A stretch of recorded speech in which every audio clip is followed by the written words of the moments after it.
தேவன் நிர்ணயிச்ச ஒரு காலகட்டத்துல மரியாள் இடத்துல வந்து பிறந்தார். அப்ப இயேசு கிறிஸ்து பழைய ஏற்பாட்டுல இருந்தாராங்கிறத நம்ம இன்னைக்கு பார்ப்போம். வேதத்துல இருக்கு அவர் இருக்கிறாருன்ட்டுன்னு. அதை நான் உங்களுக்கு சொல்றேன். இந்த நாளோட இந்த பிரச்சனை மறைஞ்சிடணும். நீங்க சேவிக்கிற தேவன் யாருங்கிறது உங்களுக்கு தெளிவா தெரியணும். அப்போ இயேசு கிறிஸ்து பழைய ஏற்பாட்டுல இருந்தாரா அப்படிங்கிறது முதல் பாயிண்ட். அவர் இருந்தாரு. முதல் ப்ரூஃப் நான் சொல்றேன். மறுபடியும் ஆதியாகமம் முதல் அதிகாரம் முதல் வசனம்.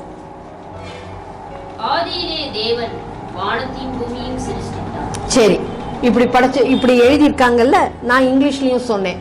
In the beginning God created the heavens and the earth. ஆனா எபிரேய மொழி வேதத்துல ஒரு வார்த்தை எக்ஸ்ட்ரா அவங்க ஒண்ணு போட்டிருக்கிறாங்க.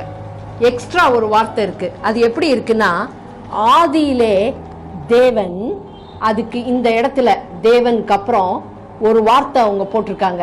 அந்த வார்த்தை எட், ஈடி, எட். ஆதியிலே தேவன் எட் வானத்தையும் பூமியையும் படைத்தார். In the beginning God எட் வானத்தை, he created the heavens and the earth அப்படின்னு இருக்கு. அந்த எட்டுங்கிற வார்த்தைய, அது எபிரேய மொழி வார்த்தை, யாராலையும் மொழி பெயர்க்கவே முடியல. வேத பண்டிதர்கள், எபிரேய பண்டிதர்கள் என்ன சொல்றாங்கன்னா, அந்த வார்த்தையை இட் இஸ் அன்டிரான்ஸ்லேட்டபிள், அதை யாராலையுமே மொழிபெயர்க்க முடியாது. ஏன்னா மனித ஞானத்திற்கும் மனுஷனுக்கு தேவன் கொடுத்த ஒக்காபுலரி வார்த்தைகளுக்கும் அப்பாற்பட்டு மிகுந்த வல்லமை உள்ள வார்த்தை அப்படின்னு சொல்லி அவங்க அந்த வார்த்தைய மொழிபெயர்க்கவே இல்லை. அப்போ அந்த வார்த்தை என்ன அப்படிங்கிறத நம்ம பார்த்துக்குவோம். இந்த இடத்துல எட் அப்படின்னு போட்டிருக்கு.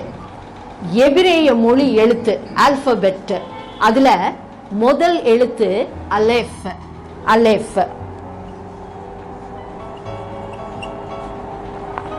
முதல் எழுத்து அலெஃப். நமக்கு ஏபிசிடி இருக்கிற மாதிரி, அ இருக்கிற மாதிரி தமிழ்ல. அப்போ எபிரேய பாஷையில முதல் எழுத்து அலெஃப். அலெஃப் அதை எப்படி ஆங்கிலத்தில் எழுதுவாங்கன்னா இ.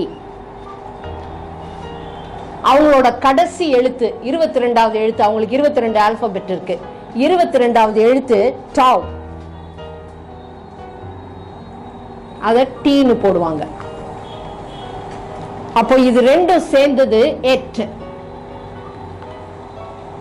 அப்ப இத படிக்கணும்னு நினைச்சா ஆதியிலே தேவன் எட், அலெஃப், டாவ் அப்படின்னு. ஆனா அவங்களுக்கு இது அர்த்தமும் புரிஞ்சதில்லை, அவங்களால டிரான்ஸ்லேட் பண்ணவும் முடியல.